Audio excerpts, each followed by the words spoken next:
तो अमेरिका कह रहा था वीकेंड तक युद्ध खत्म हो जाएगा, डील पर हस्ताक्षर हो जाएंगे और देखिए सब तरफ शांति हो जाएगी। कल मैंने इसी को बताया था और इस मुद्दे को उठाया था। क्या वाकई ये सब कुछ इतना आसान है?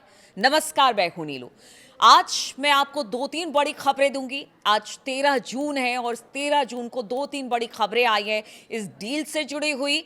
अमेरिका से कुछ खबरें निकलकर सामने आ रही है कि आखिर अमेरिका जो है वो परसों तक जो कह रहे थे ट्रंप की देखिए बड़ा हमला होगा, उससे पीछे क्यों हो गया, और साथ ही साथ यूएई और ईरान के बीच में भी कुछ बात निकलकर सामने आई है, उसकी भी जानकारी मैं आपको दूंगी।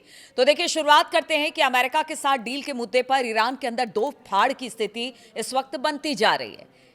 ऐसा कहा जा रहा है कि जो बाहर से दिखाई देने लगा है।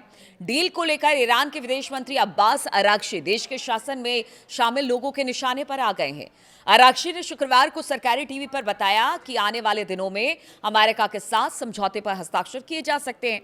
दूसरी तरफ मुज्तबा खामनेई और देश के कुछ जो कहते हैं कि आईआरजीसी और मुज्तबा के बहुत करीबी हैं, उन्होंने आरागची की इस तरह से घोषणा करने की आलोचना की है। आरागची ने शुक्रवार को कहा कि बातचीत का आखिरी चरण पूरा होने के बाद अब इस समझौते पर हस्ताक्षर किए जा सकते हैं, जो ट्रंप कल कह रहे थे। अब सरकारी टीवी पर उन्होंने कहा कि शायद आने वाले दिनों में हमारे और अमेरिका के बीच समझौता ज्ञापन पर हस्ताक्षर हो जाए। उन्होंने ये भी बताया कि ये हस्ताक्षर डिजिटल और दूर से किए जाएंगे, यानी कोई भी आमने सामने एक मंच पर नहीं बैठेगा, आमने सामने बातें नहीं होंगी, बस एक कहते हैं ना कि डिजिटल हस्ताक्षर हो जाएंगे और सब कुछ हो जाएगा। देखिए ये भी खबर आ रही है, एक MOU है अमेरिका ने जो किया है, और ये कोई लॉन्ग टर्म के लिए नहीं है। एक तरह से कह लीजिए कि फौरी तौर पर हस्ताक्षर हो रहे हैं या बातचीत हो रही है। अब अगर इसको लेकर आरागची इस तरह का बयान दे रहे हैं तो फिर इसीलिए कहा जा रहा है कि दो फाड़ में इस वक्त ईरान में जो नेता है वो बटे दिखाई दे रहे हैं। समारोह किसी बड़े नेता के सामने और किसी की मौजूदगी में नहीं होगा, ये भी अब्बास आरागची ने बताया। और आरागची ने यह भी कहा कि समझौता ज्ञापन पर भी हस्ताक्षर नहीं हुए, यानी वो इस बात को कह रहे हैं कि जो ट्रंप कह रहे थे ना कि हाँ ठीक है मान लिया गया, सब कुछ हो गया। उन्होंने कहा कि डील पे अभी हस्ताक्षर नहीं हुए, इसमें बदलाव हो सकता है, यानी इसकी गुंजाइश है। अगर बातचीत नहीं हुई तो फिर ये हस्ताक्षर भी नहीं होंगे, ये बात भी उन्होंने कही। उन्होंने समझौते को अंतिम समाधान नहीं बल्कि एक अंतरिम राजनीतिक और सुरक्षा व्यवस्था के रूप में पेश किया गया, जिसे परमाणु मुद्दे पर बातचीत से पहले लागू करना होगा। उन्होंने कहा कि परमाणु बातचीत के जो चरण है वो मैं पहले भी बातचीत हो चुकी है हम लोगों की, और आप भी जानते होंगे कि परमाणु पर बार बार कह रहा है ईरान, वो बातचीत बाद में होगी। पहले जो अभी अहम मुद्दे हैं पहले उस पर बातचीत करिए, हॉर्मूज खोलने पर बात कीजिए, हमारे पैसे रिलीज करने पर बातचीत कीजिए। परमाणु कार्यक्रम, परमाणु मुद्दे से जुड़े बातों को हम बातचीत रखेंगे, यही अब्बास आरागची ने भी कहा है। तो देखिए वो खुद कह रहे हैं कि एक अंतरिम डील है, कोई लॉन्ग टर्म को लेकर ये डील नहीं बनाई गई है। फिर ऐसे में अगर वो आते हैं और सारे बातें लिखते हैं और उसमें कुछ ऐसी बातें होती हैं जो कि कह लीजिए कि ईरान के जो कट्टरपंथी हैं या जो आईआरजीसी या फिर मुज्तबा खामनेई के बहुत करीबी हैं, जो ईरान को दूसरे तरीके से देखते हैं कि नहीं वो एक रिपब्लिक ऑफ ईरान है, उसकी एक संप्रभुता है, वो अपनी प्रभुता को ताक पे नहीं रखेगा, इसीलिए वो इस बात को कह रहे हैं कि ऐसे कैसे कुछ भी अमेरिका अपनी बेजा बातों को रखेगा और हम उस पर हस्ताक्षर कर देंगे, ऐसा हो नहीं सकता। अच्छा, इसके पहले आरागची ने एक्स पर एक पोस्ट भी लिखा और उसमें इस्लामाबाद समझौता कभी भी अंतिम रूप देने और इतना करीब नहीं पहुंचा था, इस बात को कहा उन्होंने। और इसके साथ ही उन्होंने मीडिया से अपील की थी कि वो प्रक्रिया पूरी होने से पहले इसकी जो कंटेंट है इसका या जो बातें डील में आई है उस पर किसी तरह की अटकल लगाने से भी आरागची ने मना किया था। आरागची की इस पोस्ट को अमेरिकी राष्ट्रपति डोनाल्ड ट्रंप ने रीपोस्ट किया और इसे बहुत ही सकारात्मक कदम बताया। अब इसी के बाद आरागची जो थे वो कट्टरपंथियों के निशाने पर आ गए। देखिए ईरान के जो इस्लामिक रिवोल्यूशनरी गार्ड कॉर्प्स हैं यानी कि आईआरजीसी से जुड़े फार्स न्यूज एजेंसी ने आरागची की आलोचना की है।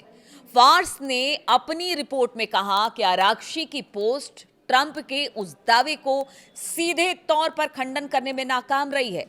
कि समझौते के बारे में लीक हुई ईरानी खबरें गलत थी। देखिए यहां पर ही पेच फंस रहा है, यानी ईरान में जो खबरें चली उसको आराक्शी की इस पोस्ट और आराक्शी की इस बात ने गलत ठहराया और इसी बात का गुस्सा है वहां के लोगों में। एजेंसी ने कहा, फार्स न्यूज की बात कर रहे हैं जो रिपोर्ट उन्होंने दी है, एजेंसी ने कहा कि मीडिया से संयम बरतने की आराक्शी का मतलब ये निकाला जा सकता है कि ईरान से प्रकाशित कुछ खबरें गलत हैं, या यानी कि वो ईरान की बातों को ही कॉन्ट्रोडिक्ट कर रहे हैं, या उन्हीं की बातों को लेकर वो मतलब उनकी बातों का गलत मतलब निकाला जा सकता है। और इसी बात की आशंका है और इसी से गुस्सा है वहां के लोग। इसके पहले राष्ट्रपति ट्रंप ने डील की संभावित शर्तों के बारे में ईरानी मीडिया की खबरों को खारिज कर दिया था। ट्रंप ने कहा था कि ईरान में प्रकाशित लीक हुई जानकारियों का सच्चाई से कोई संबंध नहीं था। बाद में उन्हें एक्सियोस को बताया कि ईरान ने गलत जानकारी देने के लिए निजी तौर पर माफी मांगी थी। इसी बात का गुस्सा है कि आरक्षी जो कह रहे हैं, क्या वो ट्रंप के इस बात पर मुहर लगा रहे हैं? ये कभी ईरान के लोगों, वहां पर जो मुसबा या आईआरजीसी या फिर जो धर्मगुरु हैं, या आप सोचिए कि ईरान दो तरीके से चलता है, एक तरफ तो सरकार है और दूसरे तरफ वहां पर जो एक पुरानी सभ्यता है जिसको लगातार लोग मानते हैं, उस धड़े को मानने वाले भी लोग हैं। तो ऐसे में वो सीधे सीधे आराक्शी पर सवाल खड़े कर रहे हैं कि आपने तो ईरान को ही झूठा बता दिया। ईरान के कट्टरपंथी सांसद महमूद नबाबियन ने भी ड्राफ्ट की आलोचना की है। नबाबियन ने कहा कि समझौते का टेक्स्ट देखने के बाद मुझे कहना होगा कि पिछले 2 संस्करणों की तुलना में अधिक नुकसानदेह है और ईरान ने इसमें ज्यादा पीछे कदम हटाए हैं।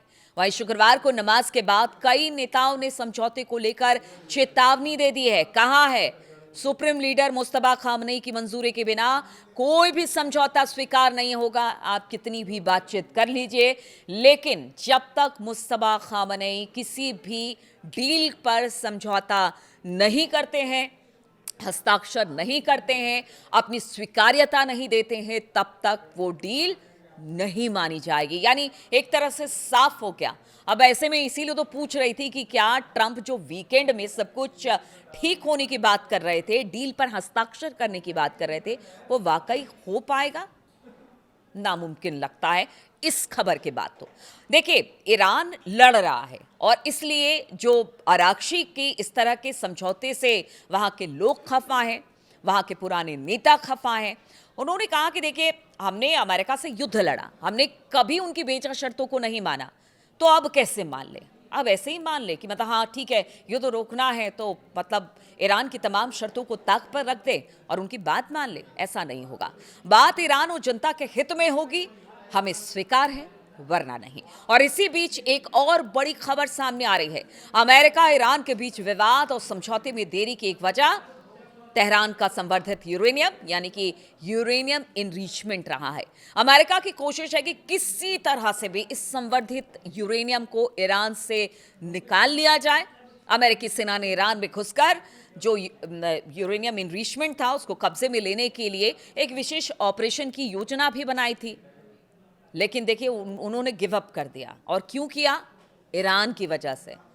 ईरान में जो घुसेगा, बार बार वहां के नेता ये कहते रहे, फिर वो जिंदा वापस नहीं आएगा।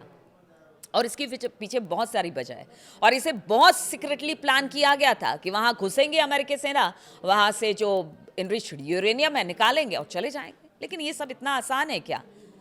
लेकिन बाद में आगाह किया गया ट्रंप को, देखिए यहां बहुत खतरा है और इसकी इजाजत मत दीजिए। और बाद में ट्रंप ने भी इसकी इजाजत नहीं दी, इनकार कर दिया। CNN ने एक रिपोर्ट दी है और उनके अनुसार बताया जा रहा है कि मई के आखिर में अमेरिका के टॉप जनरल ने फ्लोरिडा में यूएस सेंट्रल कमांड हेडक्वार्टर का गुपचुप दौरा किया। उन्हें ईरान में जमीनी सैनिक भेजकर वहां से हाईली एनरिच्ड यूरेनियम, यानी जिसे हथियार बनाया जा सकता है, उसको जब्त करने की अमेरिका की सेना की योजनाओं के बारे में पूरी जानकारी दी गई। यूएस सेंट्रल कमांड हेडक्वार्टर की यह ब्रीफिंग इतनी जरूरी थी कि जॉइंट चीफ ऑफ स्टाफ के चेयरमैन जनरल डैन केन को 19 मई को ब्रुसेल्स में नाटो के सीनियर अधिकारियों की मीटिंग छोड़कर वापस आना पड़ा।